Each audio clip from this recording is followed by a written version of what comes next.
I actually want to begin by telling you what a huge fan of Drive I am. Not only, and I mean this honestly, not only do I think it's one of the best movies of the last 10 years, I mean, it's one of my favorite movies of all time. I can't tell you how many times I've watched it on Netflix and DVD and Blu-ray, and I think I saw it in the theaters like twice, so.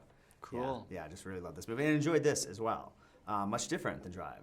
It has to be, or else you're just repeating yourself. Right, right.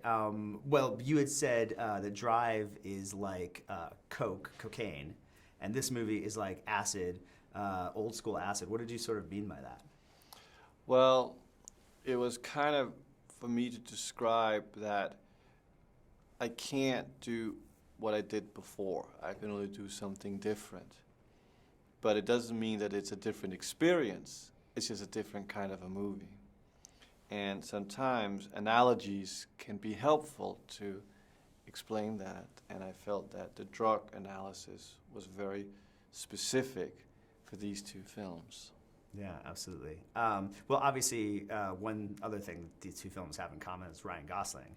And I've noticed that when he likes working with the director, he'll work with that director over and over. You're not the only director he's worked with a couple of times. What is it about that collaboration between the two of you? What is it as a director that you really love about working with Ryan?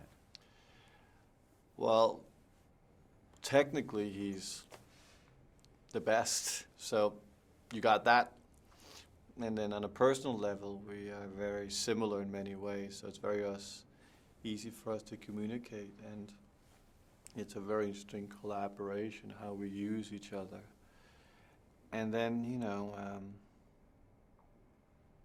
if I were to fetishize, who would I want to be other than Ryan Gosling?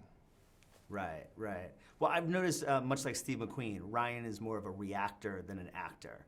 And that was very much so in Drive, and in this one, and I know the part was written long before you started to work with Ryan, but was written as kind of a silent guy. Did that really fit Ryan well? Because he likes to sort of not say as few lines as possible. Well, Ryan is very smart in the sense that he has this gift, besides being able to talk, also not to talk, which is an incredible ability as an actor to do both things. And but he's also very brave in that knowing what we did on Drive needs to be completely different when we do Only God Forgives, you know. And that's what's exciting when you work with somebody that is as ruthless in their bravery, but also as determined to drive it home. Yeah. You cast Kristen Scott Thomas in this movie as maybe the worst mom in history, in the history of film. Was she ready? Was she cool to sort of go there and do what she had to do for this part? Well, when I met Kristen Scott Thomas, I realized she has no problem turning on the bitch switch, and that we were in for a real ride. And she relished in it and really got off on it, I believe. And the whole Donatella Versace transformation made her an extremely sexual creature. And casting the role of Chang must have been very pivotal as well. You needed the right actor for that role. Could you talk about finding him?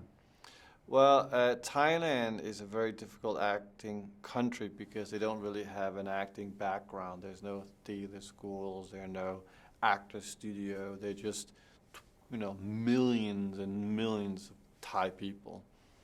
And I was looking for a specific type that was very, very Thai, which doesn't really appear in their soap operas or the movies they do so much. So he was like a needle in a haystack, but I found him very early on. And he was very instrumental in shaping the character that he was going to play, which essentially is God. Yeah. Nicolas, thank you so much. Great talking to you.